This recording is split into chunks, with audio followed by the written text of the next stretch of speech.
Hello viewers, we're back once again with the vintage Westinghouse air conditioner, and we're going to attempt to repair the thermostat again. I had an entity come into my comments box and provide some insight on how the original design worked, and so now that I understand how it's supposed to work, I think I can fix it. Whoever that was, I forget it was, but thank you for the information. It was a very nice relief to see some useful information show up in the comments box instead of the usual garbage that makes its appearance there. So, the original thermostat will look something like this, and the same entity that made the comment I just mentioned suggested the model number of a replacement thermostat, and I searched the internet and really couldn't find any. But I found this one, which was just a number off, and so I bought it. I assumed, I can't believe I did that, but I did, and as it turns out, this is the wrong one. This is a heating version of the same thermostat.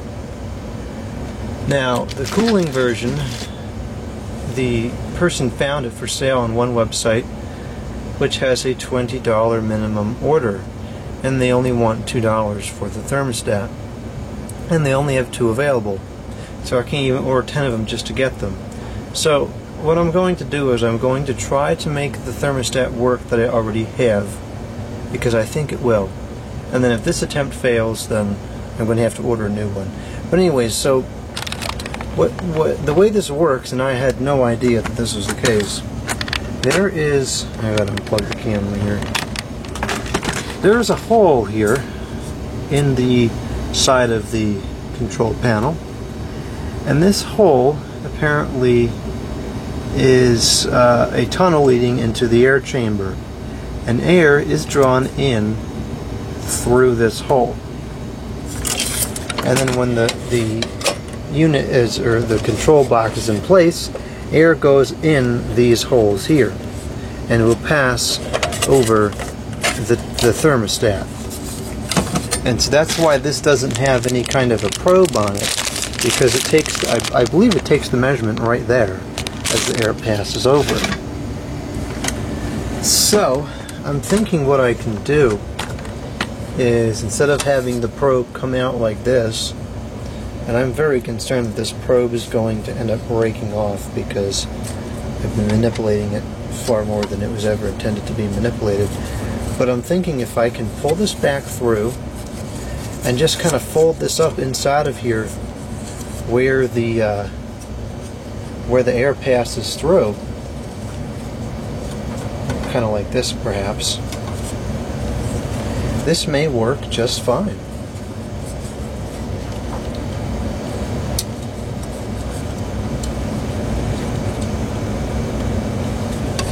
So if I do this, and I put the wire right in front of where the air would be passing in like this.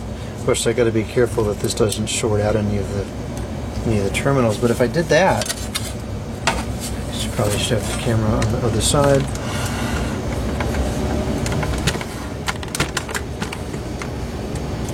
If I do this, as the air passes in through here and then out through there, it should give a pretty accurate reading into this onto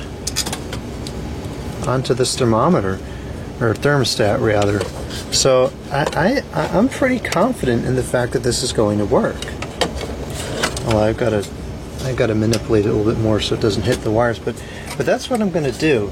Now, before I had this piece of insulation in the control box here, and it was kind of like this. And so it was blocking that air duct.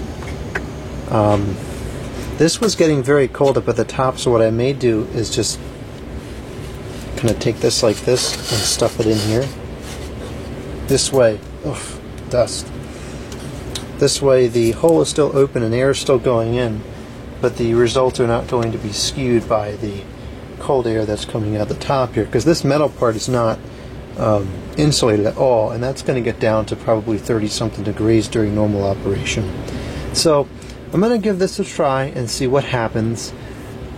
you know, it's probably not going to be perfect. From my understanding, these air conditioners and the thermostat design was never all that great to begin with, but it should provide enough to set it at a desirable temperature, and it, you know, should cycle on and off at least somewhat accurately. Right now, it's 64 degrees in here, and you can hear it cutting off. It's pretty far over to that side. I mean, realistically, I would never use it that low. I probably, in any real case, would never use it much below 80 degrees. So this may actually have to get adjusted the other way. But we're going to do that and give it a try. The other thing I have to do is I have to provide an insulation strip here, because, I mean, maybe this did at one point, but it doesn't anymore, sit flush up against here. And so when the cover's on, air is kind of seeping in through here. And I knew what I wanted, a strip of insulation that would stick up there. And I knew what I wanted, but I couldn't find it anywhere. And then I was at the thrift store the other day, and you would not believe what showed up. The exact thing I was looking for. And of course, this isn't for air conditioners, this is for pet doors, but a small strip of foam with a sticky side. That is exactly what I was looking for. So I'm going to stick that on here, and I think that may just get it going to be usable. So I will I'll make these modifications. I'll get this all taken care of, and then we'll have to do an in-window test and see how it fares. So I think this is starting to look pretty good now.